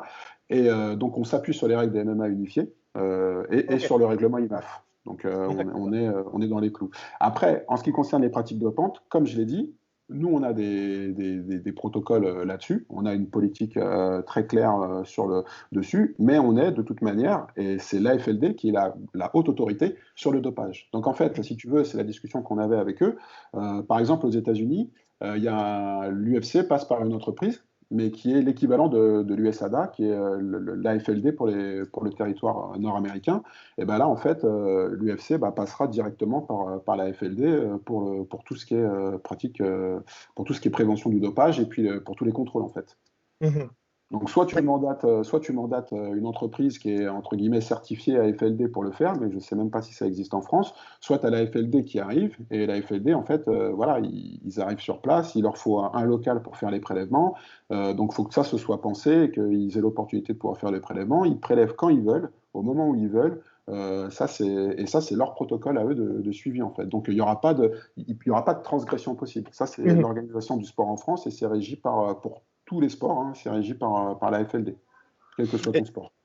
Et il y a énormément d'organisations privées en MMA, et c'est peut-être pour ça aussi qu'on parle tant du niveau professionnel, parce que c'est vrai que justement, c'est les arbres qui cachent la forêt pour ça. Est-ce que travailler avec ces organisations-là, pour l'instant, ça a été un régal, on va dire, dans le sens où c'est eux qui, à chaque fois, vous poussent pour mettre en place telle ou telle organisation, ou au contraire, quand vous dites justement au niveau du dopage, au niveau de ceci, cela avec l'USADA, ils disent ça va peut-être poser problème. Au niveau de la pesée, par exemple, le ONE FC, ils ont un système particulier. Peut-être que tu es favorable ou non. Comment est-ce que ça se passe justement avec toutes ces organisations? Parce qu'il y en a énormément qui poussent. En fait, la spécificité aussi, c'est que ce sont des organisations qui sont très très professionnelles, en fait. Donc, quand elles arrivent, elles connaissent déjà l'environnement. Donc, en fait, elles tombent pas des nues. Elles connaissent très bien leurs interlocuteurs. Donc, en fait, là, on est en discussion avec certaines organisations, pas toutes, hein, et en fait, on est en discussion avec les organisations qui viennent à nous. C'est-à-dire qu'on ne court pas après les organisations. Nous, on est sur notre projet de structuration. On n'a pas appelé l'UFC pour leur dire quand est-ce que vous venez à Paris. Ça s'est pas vraiment passé comme ça. Par contre, l'UFC est rentré en contact avec nous pour savoir effectivement où on en était sur la structuration. Ils sont très intéressés et très curieux de le savoir. Le Bellator a eu exactement la même démarche, et puis ils nous disent où vous en êtes, comment ça se passe pour la qualification des arbitres, quelles sont vos dispositions sur l'amateur, quels sont vos points d'étape, en fait, ils sont très curieux de savoir comment on structure. Ils sont rassurés par la démarche parce que pour eux, la démarche leur semble organisée et maîtrisée, donc pour eux, ça les rassure. Et puis en fait, ils regardent comment eux, ils peuvent interagir dans ce positif-là, en fait. Et ils ont toujours été, pareil, très bienveillants et nous dire si vous avez besoin de telles ressources, tu vois, par exemple, pour les statistiques, l'UFC nous a proposé 10 années de statistiques, aussi bien en compétition et en entraînement. Donc ça, c'est des choses que nous, on peut récupérer, qu'on peut proposer aux assureurs, de sorte à ce qu'on puisse avoir une réflexion après sur les tarifs de l'assurance. Et puis, finalement, tout le monde en propose. Le Bellator nous a proposé, effectivement, aussi de mettre à notre disposition certains arbitres, si jamais on voulait, pour organiser nos formations et nos sessions d'arbitrage, etc., ou faire des stages, etc. Donc, en fait, ils sont assez bienveillants et, sur ce point-là, et c'est pas du tout directif, en fait. Et dans le meilleur des mondes, Lionel, on va dire en 2025, si les gens ont la possibilité maintenant de directement démarrer, on va dire, en MMA dans quelque chose d'hyper structuré, toi, quel serait finalement le parcours idéal pour un athlète qui commence, on va dire, assez jeune? Bah, moi, je vais redire la même chose, c'est-à-dire que je pense qu'il faut étudier des systèmes qui fonctionnent pas trop mal. Donc moi, je pense qu'un athlète, pour moi, tout ce qui est fait là, enfin, le paroxysme de ça, c'est un athlète qui commencerait très jeune, qui ferait une belle carrière amateur, qui en même temps à côté préparerait un diplôme pour préparer son après-carrière, qui aurait l'opportunité de pouvoir faire son parcours amateur comme il le souhaite et que ça lui fasse plaisir, et qui puisse après avoir une carrière pro, et puis qu'à la fin de cette carrière pro, il ait une qualification professionnelle qui suive pour gérer sa fin de carrière. C'est ce qu'on retrouve sans aucune tu vois, sans rêver, mais c'est ce qu'on retrouve au judo, quand Ouais. tu vois le parcours de Riner et qu'à côté, il a eu un aménagement pour Sciences Po. C'est ce qu'avait fait aussi Lucie Berthaud à la boxe. Il y a pas mal de gens à l'INSEP avec le double projet qui passent aussi des diplômes de kiné et qui en même temps sont sur des équipes de France d'escrime, de fleuret ou autres, et qui effectivement, en fin de carrière, t'as moins de stress parce que tu sais que tu vas pouvoir avoir une activité professionnelle à côté ou un partenariat pour certains hauts niveaux qui travaillent en gendarmerie ou avec les armées et qui après peuvent poursuivre leur carrière. Ça s'est vu à la natation au sein des armées. Donc effectivement, moi ce serait ça. Ça veut dire que ça permettrait d'avoir des sportifs qui puissent vivre vraiment de leur passion du début jusqu'à la fin avec le parcours le plus aménagé possible, quoi. Est-ce que tu penses que ça va être possible, cette révolution entre guillemets culturelle et explosion du MMA en France, où là on est plus dans le fantasme? Bah, on n'a aucun indicateur. Donc, c'est-à-dire que même là, tu vois, ce qui est proposé sur les ateliers en disant, bah, moi, ce qui m'intéresse, c'est d'identifier des gens sur toute la France, Ouais. bah, c'est pas anodin. C'est-à-dire que je suis même surpris de ce que je récupère. C'est-à-dire qu'il y a des régions sur lesquelles j'ai plus de ressources que j'aurais pu imaginer, en fait. D'accord. Donc, en fait, le fait de dire, bah, déposez une candidature si vous voulez aider à la collaboration, à la structuration, c'est vrai qu'on n'a pas que des gens qui sont 100% MMA, mais on a des gens qui sont proches du MMA ou qui n'hésiteraient pas à apporter leur pierre à l'édifice. Et c'est important aussi de pouvoir lever. Aujourd'hui, les chiffres, ils vont entre 10 000 et 60 000 pratiquants. Donc en fait, il y a un écart Ouais. qui est considérable. Mm. L'autre truc, c'est qu'on a un sport, chez nous, sport de contact, c'est assez compliqué, toujours pareil, hein, de prendre une licence. Donc en fait, on a des pratiquants et on a des licenciés. Mais en fait, c'est pareil, si tu regardes sur le Muay Thai ou le kickboxing, on a beaucoup plus de pratiquants que de licenciés. Ouais. On le sait en fait. Donc après, quand on est autour de la table et qu'on a une discussion avec le ministère ou tu vois certains organes du pouvoir public, bah, c'est compliqué parce que nous on sait on a du monde derrière et que ça serait bien de faire comme ci ou comme ça, mais si on me demande les chiffres et que j'ai un chiffre de licenciés qui n'est pas du tout représentatif, bah, c'est vrai que on a moins de poids sur la table. Donc c'est Mhm. pour ça que je te dis que tu as vu, tout est toujours autour de cette idée d'adhésion, quoi. C'est super important. Et est-ce que tu as évoqué du coup on a évoqué le parcours idéal pour quelqu'un qui débute le sport. Est-ce qu'il y a comment dire, un nombre requis de combats à avoir dans chacune des classes ou c'est-à-dire si on veut passer de la classe B à la classe A et puis etc. Est-ce qu'il y a un nombre précis ou est-ce qu'il peut y avoir des surclassements, des choses comme ça? Alors là, ça c'est pareil, c'est une question qui fera partie des questions proposées au groupe de travail. Nous, on a notre petite idée. Dans notre idée, il faut, et de toute manière, c'est ce qui va se passer, c'est des choses qui vont bouger, à mon avis, d'une saison à l'autre. C'est-à-dire que si aujourd'hui je pose un chiffre pour la saison 2020-2021, et si j'ai mon nombre de pratiquants qui augmente, en fait, mon chiffre il deviendra ridicule, ne serait-ce qu'à la saison prochaine. Donc en fait, ça, c'est des régulations qui sont faites au fil de l'eau. C'est pour ça que Ahmed, il a constitué, parce qu'Ahmed, il est très malin, il a constitué un code sportif et un règlement à côté. Ça veut dire que le règlement, on a plus de facilité à le manipuler en fait de saison en saison. Et le code sportif, lui, si tu veux, il reste entre guillemets moins modifiable. En fait, c'est un petit peu la même chose puisque le sport, c'est la même chose que l'organisation de l'État. C'est un petit peu comme la Constitution et puis et les lois, les arrêtés en fait. Il y a des choses qui sont la Constitution, on n'y touche pas, sinon c'est-à-dire qu'on change de République. Bah là, c'est un petit peu la même chose. Le code sportif, on y touchera pas, ou peu. On espère ne pas avoir été touché, on espère avoir été suffisamment vigilant là-dessus. Par contre, sur le règlement sportif, on pourra apporter des modifications parce qu'il y a des choses qui seront amenées à changer en fonction des effectifs. Donc après, là, tu vois, l'IMAF propose, là, comme je te dis depuis la semaine dernière, qu'un niveau requis par rapport au grade technique. Donc effectivement, ça peut être intéressant aussi de rajouter cette notion d'expérience compétitive. Donc en fait, il faudrait qu'on trouve un système intelligent à la croisée des deux, quoi. Mais les acteurs, genre pareil, seront consultés. D'accord.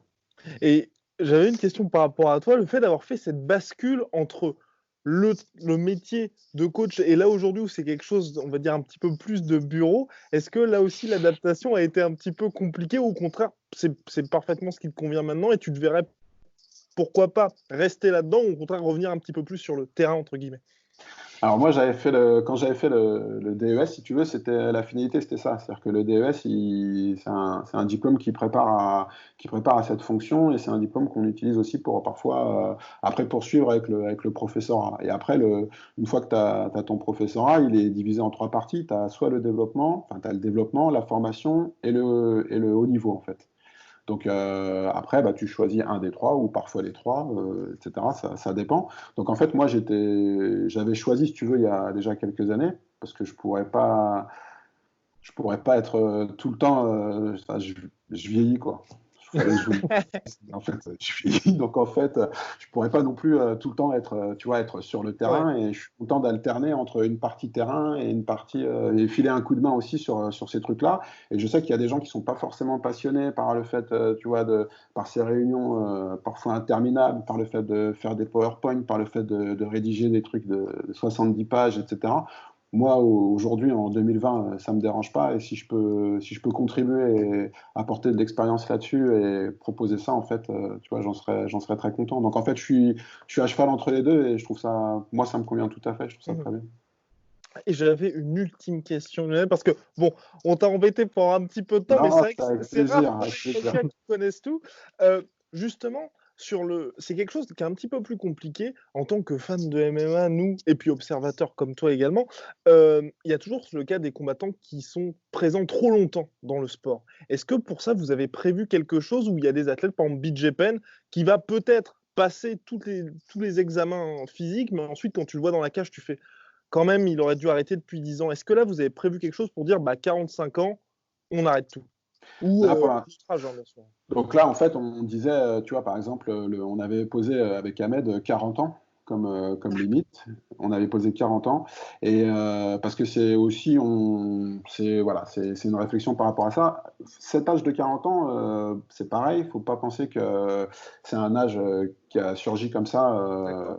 qu'on a tiré au sort. C'est que généralement, en fait, on sait que les gens, en fait, ils commencent à avoir des petites plaques d'athérome, en fait. C'est-à-dire, ils ont un petit peu c'est comme du gras en fait dans les vaisseaux sanguins et que si tu prends un coup à la tête et que tu as un de ces petits bouts qui monte et que ça fait un caillot, il peut t'arriver quand même des pépins au cerveau. Donc en fait, on sait que la probabilité, elle augmente avec l'âge d'avoir justement des plaques d'athérome, etc. Donc c'est pour ça aussi qu'il y a cette limite de 40 ans, notamment. Donc en fait, l'âge de 40 ans, il est lié à des considérations médicales.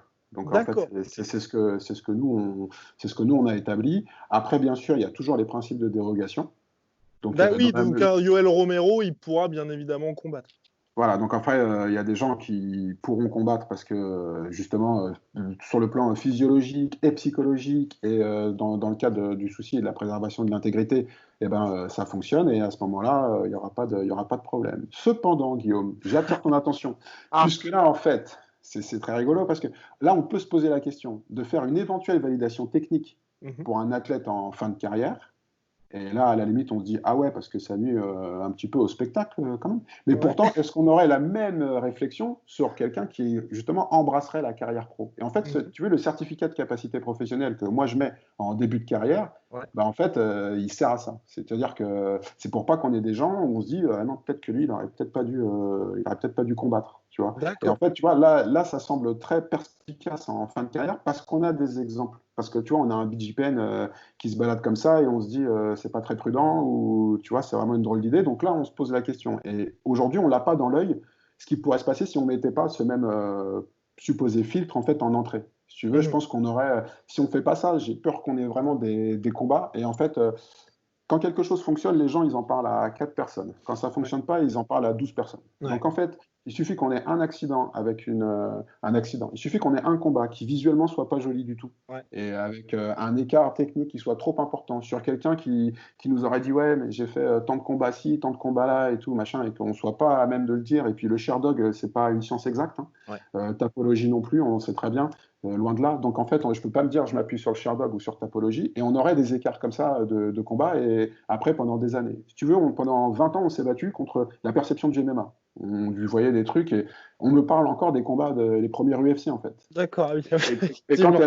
mais quand tu parles avec les institutions, c'est pas des gens comme nous, c'est pas des gens qui connaissent aussi finement aussi finement que vous l'activité. Donc les gens, ils voient un truc vite fait, ils n'ont pas d'idée du contexte. Est-ce que Ouais. c'était en 90 ou est-ce que c'était avant-hier pour eux? Ils se posent pas la question. Et donc ils disent ah bah le MMA c'est ça. Et donc en fait ce serait assez compliqué qu'on ait pour les premières saisons ou pour notre début, parce qu'on est comme ça sur une phase où on doit prendre un train en marche. Hein. Le train du développement, il nous attend pas. Hein. C'est-à-dire que le mouvement sportif, il avance. Et en fait, nous, ce qu'on essaie de faire, c'est mettre le MMA à la même vitesse pour qu'on puisse rentrer dedans, en fait. Donc, Mhm. si tu veux, toutes les idées de précaution qui sont prises, bah, elles sont prises dans ce sens-là. Et comme tu dis, c'est une réflexion qu'on pourrait avoir sur un combattant en fin de carrière, mais après, c'est assez compliqué. Si lui, il se sent bien comme ça, s'il a l'expertise, en fait, s'il a l'expertise et s'il a la perception, et il est pertinent dans sa démarche, tu vois, intellectuellement et psychologiquement, qu'il n'est pas en danger, tu vois, ni mentalement, ni physiquement, c'est assez compliqué de lui dire bah non, tu peux pas combattre. Chose qu'on n'aura pas, on n'aura pas ce retour d'expertise et d'expérience sur quelqu'un qui commence en pro. Complètement. Parce qu'il ne sait pas du tout. Il y a plein de gens qui ne savent pas du tout ce que c'est. Moi, je te dis, ma génération, et j'ai pas fait une carrière de dingo, loin de là, mais ma génération, on faisait beaucoup d'apprentissage quand on était à l'intérieur de la surface de combat, quoi. D'accord, ah oui. C'est dans le vestiaire qu'on disait, ah ouais, non, ça, en fait, faut jamais le faire, tu vois. Ah d'accord, ouais. Et c'est là que tu découvrais des trucs, parce que évidemment, et on est une génération où, comme tu dis, moi j'ai commencé par le pied-point et à l'époque à la FFCDA, il fallait que tu aies un certain nombre de points. Tu avais tant de Mhm. points en cas de victoire, tant de points en cas de défaite et tant de points en temps de nul. Et tant que tu n'avais pas tes points, tu passais pas d'une classe à l'autre. Et mine de rien, même quand j'en parle avec des anciens du pied-point, on sait que cette période elle a été terrible. On sait qu'on a sorti des gens vraiment forts. Et on sait que quand tu étais en classe B déjà, franchement, en classe B, ça secouait, et en classe A, c'était vraiment super chaud. On sait que sur certaines années, on peut dire, ouais, classe A, c'était vraiment difficile. Je dis pas qu'aujourd'hui, c'est facile, mais je veux dire qu'on sait qu'il y a des classes à certaines années, c'était compliqué. En classe D, voilà, c'était des chiffons, tout était possible, etc. Tu pouvais y rester très longtemps, mais après, on sait que ce système de points, il a permis aussi d'avoir des classes A d'excellente qualité. Et le pied-point, il n'a vraiment pas à rougir de tous les champions qu'il a pu, le pied-point français, il a été quand même pourvoyeur d'énormes champions jusqu'à encore aujourd'hui. Donc c'est que quelque part, cette idée de mettre des points et des sas pour passer d'un endroit à l'autre, Mhm. c'est au niveau de la performance et sur la qualité, on sait que ça permet quand même d'avoir des excellents combattants. Et en fait, ça va être vraiment ma dernière question, pardon. Sur les compétitions IMAF, moi je trouve que c'est super, c'est hyper bien organisé, mais c'est vrai qu'il y a un peu comme ce que fait l'UFC où il favorise un petit peu le système nord-américain, là ça favorise un petit peu les pays de l'Est. Est-ce que toi tu trouves que le fait qu'il y ait quelque chose qui soit un petit peu entre guillemets, t'es pas du tout le temps de te poser quand t'entres dans les rounds parce que c'est beaucoup plus court, qu'il y ait certaines frappes qui soient, supprimer, entre guillemets, méthode de percussion qui soit supprimée, faudrait peut-être changer ça, ou au contraire, là, ce qui se passe aujourd'hui, c'est vraiment parfait, c'est quelque chose qui est hyper rodé, c'est une machine qui a l'air pareil vraiment pour les Jeux Olympiques. Ah, pour moi, le système IMAF, je le trouve, moi, je le trouve pas. Faudra que tu m'expliques, ça, c'est intéressant. Moi, je le trouve pas forcément favorable plus à une nation à une autre. En fait, moi, j'ai fait championnat du monde 2016-2017 et deux Ouais. Open d'Europe en pareil 2017. Donc, en fait, j'ai fait quatre compétitions et j'ai pas eu l'impression, tu vois, que le système était favorisait plus une nation qu'une autre. Donc, je suis intéressé pour voir pourquoi toi tu le vois comme ça. Mais je trouve qu'effectivement le format est bon, que visuellement, que c'est très bien pensé, que c'est très très cadré et que c'est effectivement aussi de ce genre de compétition dont on a besoin pour après avoir justement une visée olympique ou une meilleure reconnaissance aussi du sport qui nous permettra d'avoir le haut niveau et ainsi de suite, quoi, comme on l'a déjà évoqué, quoi. Et pourquoi Donc, toi tu trouves que ça favorise plus une nation ou un style?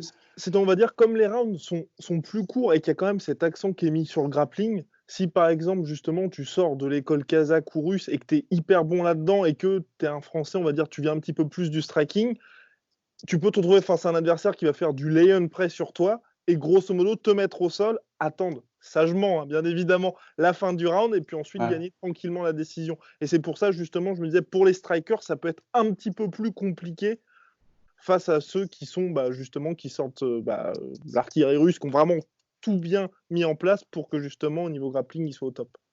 Bah, en fait, ça c'est super intéressant parce que c'est le constat qu'on avait fait moi j'étais avec David Pierre-Louis sur les mondes en 2016 et c'est le constat qu'on avait fait à l'issue des mondes, puisque en fait on s'est vraiment rendu compte que c'était le mode opératoire, mais pour le coup de toutes les nations qui faisaient du MMA depuis longtemps. C'est-à-dire que le fait d'observer, nous on avait on avait un peu de tout. On avait des gens qui percutaient, puis des gens qui étaient bons au sol, etc. Mais on observait effectivement qu'ils attendaient parfois, quand c'était assez peu défini, ils attendaient toujours la dernière minute ou les 30 dernières secondes pour faire le dernier amené qui va bien et ensuite exactement, ouais, c'est ça. Verrouiller. Mais ça, par contre, tu vois, je l'ai observé, les Suédois étaient super forts là-dessus, et même les Néo-Z en fait. C'est-à-dire que les Néo-Zélandais travaillaient comme ça, les Américains travaillaient comme ça, et on voyait que toutes les nations qui avaient un peu plus de maturité sur le travail en cage et sur toutes ces choses-là, et ben en fait, c'est des choses qu'elles appliquaient super facilement. Ce qui fait que ça a vraiment amené une réflexion. Nous, on a vu que, par exemple, nos athlètes,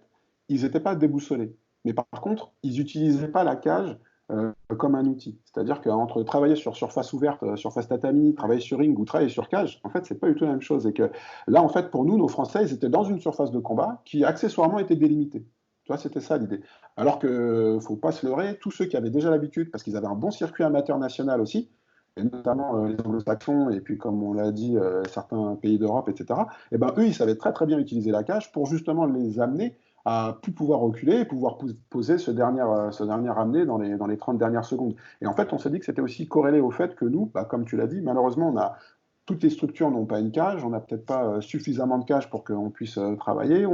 Il faut aussi qu'on ait de la compétence sur ce travail de catch control qui est une technicité à part entière.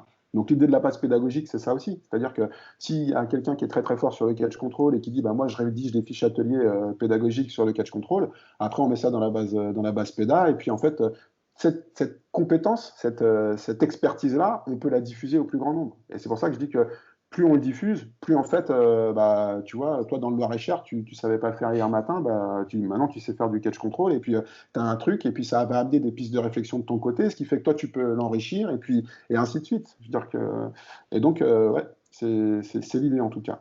Et pour ça, vous allez mettre un accent, il y aura une volonté de mettre un accent là-dessus, sur cette partie sol, parce que c'est vrai que là, au dernier championnat IMAF, c'était pareil, à tous ceux qui dominaient à peu d'exceptions près, et même quand tu regardais les Français, justement, tu avais ce côté dernière minute, tu sécurises justement la mise au sol, et quand tu voyais les finales, c'était Bahreïn contre Russe ou Kazakhstan contre Bahreïn ou Russie, et chaque fois, tu avais le même type d'athlète finalement. Et ben en fait, tu vois, c'est des postures que tu retrouves vraiment entre la boxe amateur et la boxe pro. C'est-à-dire que tu vois, la boxe pro, la boxe amateur, en fait, c'est au nombre de touches. C'est pour ça que tu as les scoring machines, etc. Donc, c'est au nombre de touches. La boxe pro, en fait, il faut savoir que l'idée, c'est la mise hors de combat, en fait. Le but du jeu, c'est ça. C'est toucher sans être touché, et puis avec la volonté de pouvoir percuter de manière distincte et puissante. Donc, comme tu as deux jeux qui sont différents, eh ben, mine de rien, tu as deux activités qui sont différentes. Ce qui fait qu'un boxeur, tu vois, Sofiane Omiya, il a vraiment une boxe qui est tout à fait adaptée à l'amateur. Et en fait, on le voit, ça ne veut pas dire qu'il ne va pas être excellent en pro, mais ça veut dire que pour le coup, les boxeurs amateurs, en termes de déplacement, de trajectoire, de vitesse, c'est un peu différent de ce qu'on retrouve sur la boxe pro. Et je pense qu'on arrivera petit à petit à une présentation qui soit un peu comme ça. Ça se trouve, le MMA amateur, s'il se conforme au circuit amateur international, il s'adaptera pour répondre aux standards du circuit international. Et par contre, on sait qu'il y aura un transfert à faire pour passer sur le pro, parce que ce sera une autre discipline. Mais ça, c'est plus, si tu veux, c'est plus une considération de l'IMAF, en fait.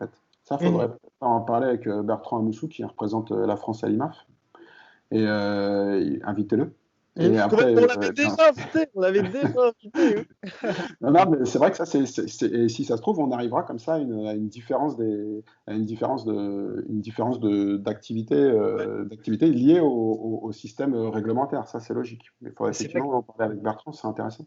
Mais c'est vrai que parce que finalement, c'est en fait, comme tu viens de le dire, c'est vraiment deux disciplines qui sont différentes, parce que de par le système de notation, et comme tu as fait le parallèle avec l'anglaise, c'est de toute façon, en tout cas, je pense que ça avantagera toujours les lutteurs en amateur, disons, le système de notation. Et c'est pas forcément un mal, parce que du coup, pour nous, pour nos athlètes français, déjà, ça fait une super expérience d'affronter des mecs qui, justement, ont que ça en tête et ont ça comme stratégie. Et c'est vrai qu'il n'y aura pas nécessairement d'impact. Alors après, ce qui est bien, c'est comme le record amateur, de toute façon, n'est évidemment pas affiché en pro, ça fait de l'expérience, et après, c'est entre guillemets effacé. Mais c'est vrai que de toute façon, je pense pas non plus qu'on pourra qu'on pourra passer outre ça et le fait qu'il y aura des gros lutteurs qui auront peut-être un meilleur niveau, et quoique c'est même pas dit encore en lutte, que les Européens de l'Ouest, et ce sera toujours compliqué probablement.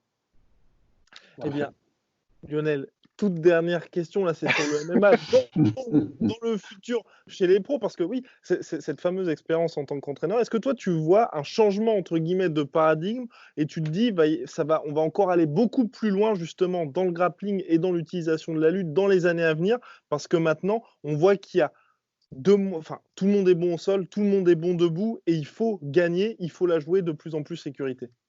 Ouais, je pense, là, en plus, la particularité du MMA, en fait, c'est que les entraîneurs, sont vraiment dans un mode de réflexion. Et ça, c'est la discipline, en fait, de par sa confidentialité au départ et la difficulté, justement, de trouver du contenu, etc. En fait, l'entraîneur de MMA, il cherche partout. Quand tu parles, vous le savez bien, quand tu commences à parler avec un entraîneur de MMA, tu te rends compte qu'il a touché un peu à ça, il a mis ses mains là-dedans et tout. Donc, et là, je pense que ça va faire exactement la même chose. C'est-à-dire qu'on est tous bien conscients de la morphologie, en fait, des combats actuellement.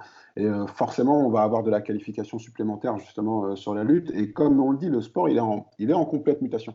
C'est-à-dire que c'est un sport qui évolue. Je parlais des stats Fightnomics où on regarde comment les gens gagnaient, comment les combattants gagnaient, ne serait-ce qu'il y a 10 ans, et on observe des modifications. Quand tu regardes les clés qui passaient il y a 10 ans, quand tu regardes les percussions, qu'est-ce qui se passait il y a 10 ans, aujourd'hui, ça n'a strictement plus rien à voir.